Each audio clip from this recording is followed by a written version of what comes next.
Next question. A person standing at the center of an open ground first walks 32 meters towards the east. All right. A person is standing here. He walks 32 meters east, takes a right and walks 16 meters.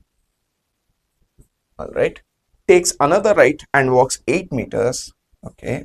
I think we can see where this is going. He went 32, then he came 16, he went 8, takes another right, and that's it, 8. Okay, 32 by 2, 16 by 2, 8. So he takes a right, walks 4, he takes a right. It's another, see, by 2, by 2, by 2, he walks 2, he walks 1, he walks 1 by 2, and so on, right?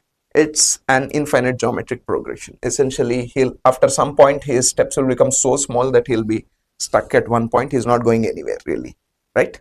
Now, from here, if we consider this as the origin, something like that, right? From here, he went 32 right, and then he came back 8, and then he went 2, and then he came back half. So from this point, let's look at just the horizontal distance first. The horizontal distance is plus 32, but he's coming back 8. He's going another 2. He's coming back a half, and so on till infinity. This is an infinite geometric progression with a value of common ratio which is less than 1, right? 32 to 8 minus 8, that's minus 1 by 4. Minus 8 into minus 1 by 4, that's 2. 2 into minus 1 by 4, minus 1 by 2, and so on. Now, we know how to find out the sum of such an infinite geometric progression, right?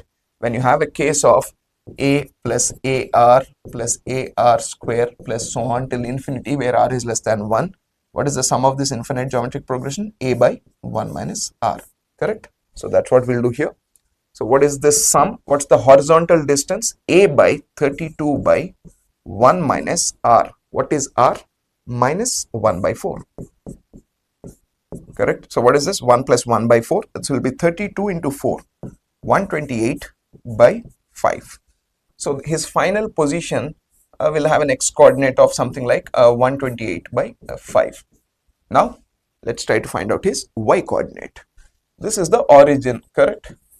Right now, we are at y is equal to 0, but he went down and then he came up, then he went down and so on, right? So, you can say 16, he went down 16, came back 4, and then went down 1, right? He went 16 away from you, he came 4 towards you, then he went back 1. Again, it's the same process, right? Common ratio is minus 1 by 4. So I can imagine the next one will be minus 1 by 4 and so on. So what will be the sum of this geometric progression, infinite geometric progression? A by 1 minus r. 16 by 1 minus 1 by 4. The same thing, 1 minus 1 by 4. So how much will this be? 64 by 5. All right. So this point, I mean, this is origin. We are talking about lower than the origin, below the origin. So the y coordinate will actually be negative. But for the purpose of the distance, it doesn't matter. We take it as 128 by 5, 64 by 5. See, this is quadrant 1, just for the sake of uniformity, quadrant 3 and quadrant 4. Therefore, I am taking the y coordinate as minus 64.5. All right. Now, after infinite number of such walks, how far will be from the starting point? That's as good as asking, what is the distance from origin to this point, right? 0, 0, 128 by 5, 64 by 5. The distance is just 128 by 5 minus 0, 128 by 5 whole square plus 64 by 5 whole square. This will be 64 into 2 by 5 whole square plus 64 by 5 whole square. Correct? Take 64 by 5 outside. 64 by 5 into root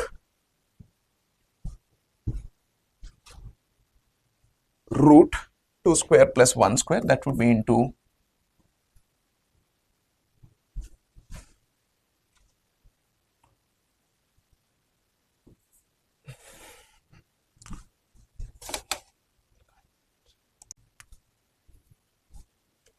here we can take 64 by 5 wholes common, right?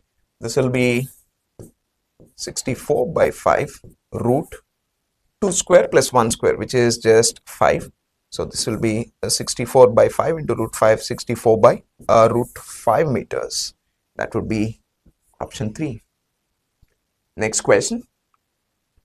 If A plus B by B plus C is equal to C plus D by D plus A. Which of the following statements is always true? Alright, so let's just cross multiply and see where we get. A plus B into A plus D equal to C plus D into C plus B. Alright, so A plus B into A plus D, A square plus AB plus AD plus BD is equal to C square plus CB plus CD plus BD, right? So BD cancels out. I have A square minus C square plus A into B plus D, right, is equal to, I'm just taking C square to the other side, C into B plus D, right? A square minus C square plus A into B plus D, right, minus C into B plus D is equal to 0. Now I can write this as A plus C into A minus C, plus I can write this as a B plus D also into A minus C equal to 0, right? Now what will I do? I can see A minus C is common here and here. A minus C into A plus B plus C plus D is equal to 0. Now for this whole thing to hold, either this has to be 0 or this has to be 0, right? What are the options? A is equal to 0, not necessarily. A need not always be equal to C. This can also be 0, right? So we have, okay, this is also not always the case, but the second one sort of captures both the conditions that we need, right? Either A is equal to C or A plus B plus C plus D is equal to 0, right? Option 2, moving on. If the difference between compound interest and simple interest for a certain amount of money invested for 3 years at 10% per annum is 527, okay? In simple interest, life is very simple. We get 10% for the first year, we get 10% for the second year, 10% for the third year, right? So if we interest an amount P in simple interest, at the end of 3 years, you get 30% more, you get 1.3P. So what is the interest here? 0.3P, right? Now, on the other hand, with compound interest, that's not how it works, right? We invest an amount P at the end of 1 year at 10% per annum. This P becomes 1.1P.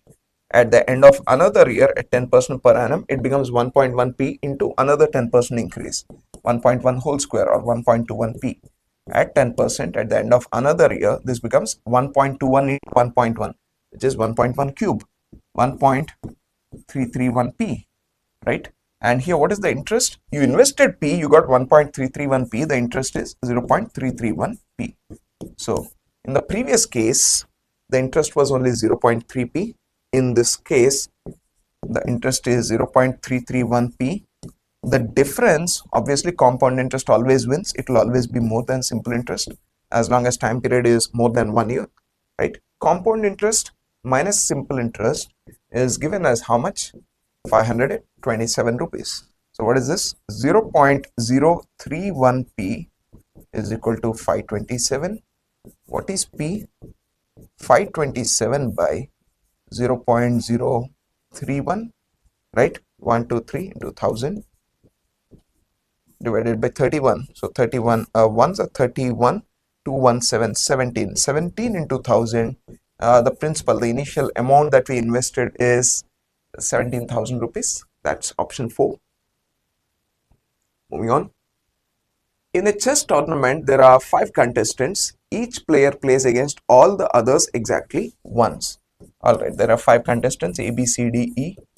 Each one plays against all the others exactly once. That's as good as, in how many ways can we pair 2 of them at a time? 5C2, right? There will be 5C2 such tournaments, 5 into 4, 20 by 2. There will be 10 matches. There will be 10 chess matches like A, B, A, C, A, D, A, E, B, C, B, D, B, E, C, D, C, E, and D, E. Those are the 10 matches, right? No game results in a draw. There are no draws. So there has to be a winner, there has to be a loser. The winner gets 1 point and the loser gets 0 points. Okay, at the end of 10 matches, right, 10 games, the total scoreboard should have 10 points. Right, 10 matches, there have to be 10 winners, they have to get 10 points, the losers get 0 points.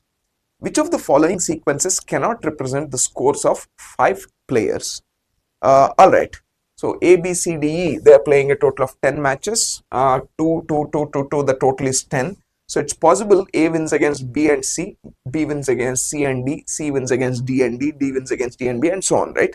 Each of them can win exactly 2 matches. It is quite possible. Okay, this first one is possible. What about the second one? 4, 4, 1, 1, 0. All right, look at A. A has to get 4 points, which means A has to win against B, C, D, E.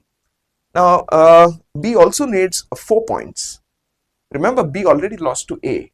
B can at most get C, D, E. B can only get 3 points by winning against C, D, E.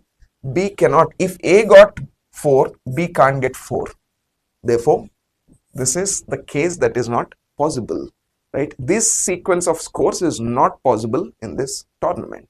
Because if A already got 4, that means A won against B, and B has already lost to A, so he can at most win only against C, D, E. He can't win against A anymore, right?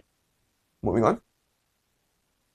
If matrix A is equal to 1, 2, 3A, where A is a real number, and determinant of A cube minus 3A square minus 5A is equal to 0. So that is determinant of A into A square minus 3A minus 5 is equal to 0. So we can write this as determinant of A into determinant of A square minus 3A minus 5 is equal to 0, right? So either this can be 0 or this can be 0 or both can be 0. But what if the first one can be 0? Determinant of A is 0 means 1, 2, 3A must be 0. What is that? 1 into A minus 2 into 3, A minus 6 is equal to 0, or A is equal to 6. So A is equal to 6 is one possible condition which satisfies my given condition, right? One of the values of A can be, all right, we have option 1, easy, we got lucky perhaps, right? A is equal to 6. Now if 6 had not been there, then we would have been forced to actually work with this. Find determinant of A square minus 3A minus 5, right? From A, find A square, find that determinant, right? And then from find 3A. Instead of 5 here, it's not a number, obviously, we'll take 5 times the identity matrix, where I is 1, 0, 0, 1, correct? So this is a matrix, this is a matrix, this is a matrix. We have 3 matrices, and then we find the determinant and then equate it to 0. That would have really been a much longer method, right? But we got lucky with 6 here, and that's our answer. That's on the options, correct? Next question. Let A, B, C be real numbers greater than 1 and N be a positive real number not equal to 1. All right. So first one, I have log to the base N, log A to the base 2 is equal to 1. All right.